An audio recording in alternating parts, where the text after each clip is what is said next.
I'm Monica from Monica's Quilt and Bead Creations in Palm Desert, California, and today we're going to learn how to do a spiral beaded necklace.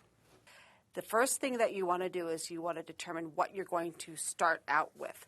We're just going to show you the simple version of it, which is done in a lot of these straps here. You're going to begin with using your Nemo thread. It's synthetic thread that's been heat treated. You're going to start with a core of 4 beads, holding it in your left hand and bringing it down, leaving a nice 4-inch tail. You're going to pick up 3 outside beads, which I call ribs, and you're going to take it up all the way through the bottom. Once these beads are attached, I always swing my beads to the left. Picking up 1 inside bead, one of your cores, 3 outside beads, your ribs. You're going to bring it all the way down,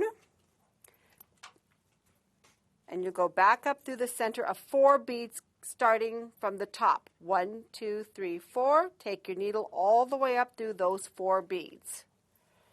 Pull your thread and swing the beads to your left. You'll continue in this manner, picking up 1 bead, 3 outside beads,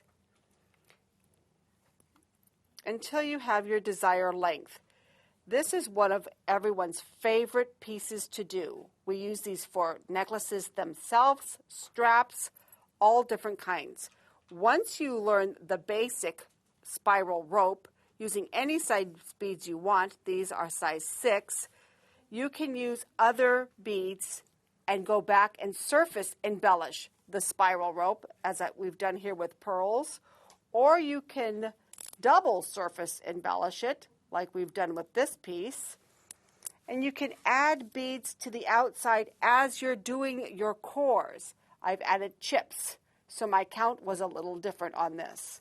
But this is one of our favorites. This is using a smaller bead, and that's how we do a spiral beaded necklace.